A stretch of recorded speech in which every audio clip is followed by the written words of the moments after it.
Sem Andreja Peklar, sem ilustratorka, po poklicu sem slikarka, ampak me je pot že zelo zgodaj, takoj po diplomi, odpeljala v ilustracijo. Se mi zdi, da v ilustraciji nekako združujem to svojo ljubezen do literature in do slikarstva. Tako da pravzaprav se ukvarjam zdaj že dobrih 20 let izključno z ilustriranjem in v zadnjem času tudi s pisanjem avtorskih slikanic.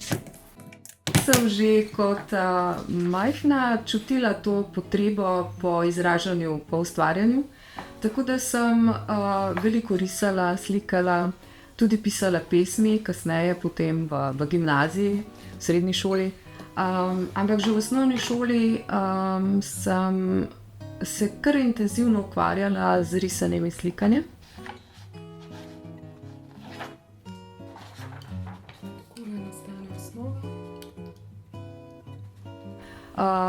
V Kamniku, od koder sem doma, smo imeli neko skupino likovno in dobili smo tudi atelje, v katerega sem zelo pogosto zahajala.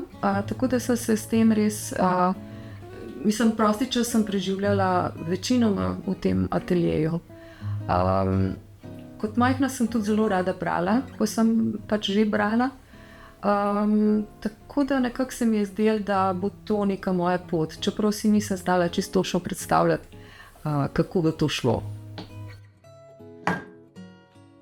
Prva zgodba, ki sem jo napisala oziroma ki je potem šla, je bil Fant z rdečo kapico.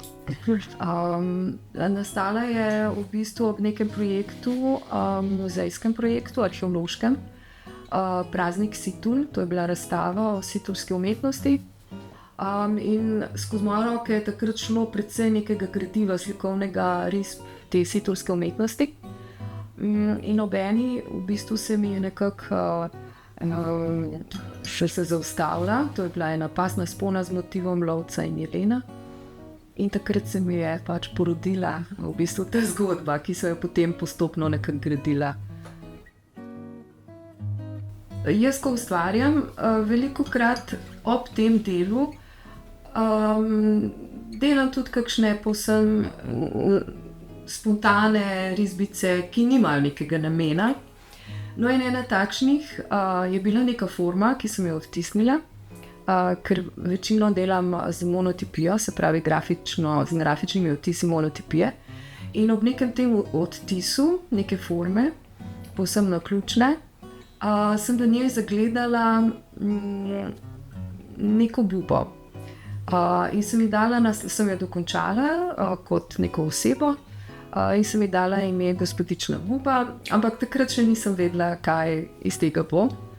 Ampak me je nekako ves čas tako spremljala.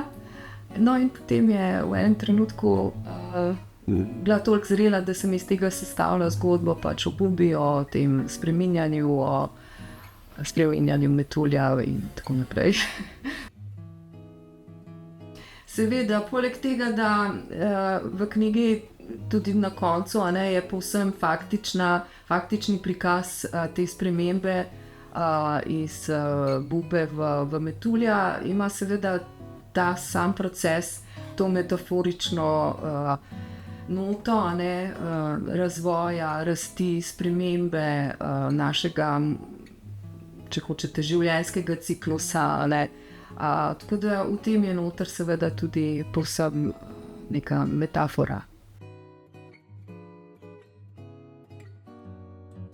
Kombiniram nekako to dvoje. Potem tudi delno potem te stvari izrežem in naredim kolaž. Delno pa kolaž naredim potem tudi še v računalniku.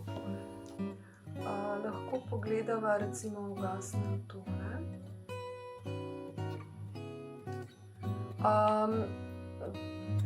Te elemente, ki so odtisnjeni, monotipije, potem poskeniram in jih vnesem na koncu v računalnik, kjer jih kolažiram. Delno kolažiram, recimo ta je bila delno kolažirana ročno, ostalo recimo dodam v računalniku, predhodno to obdelam.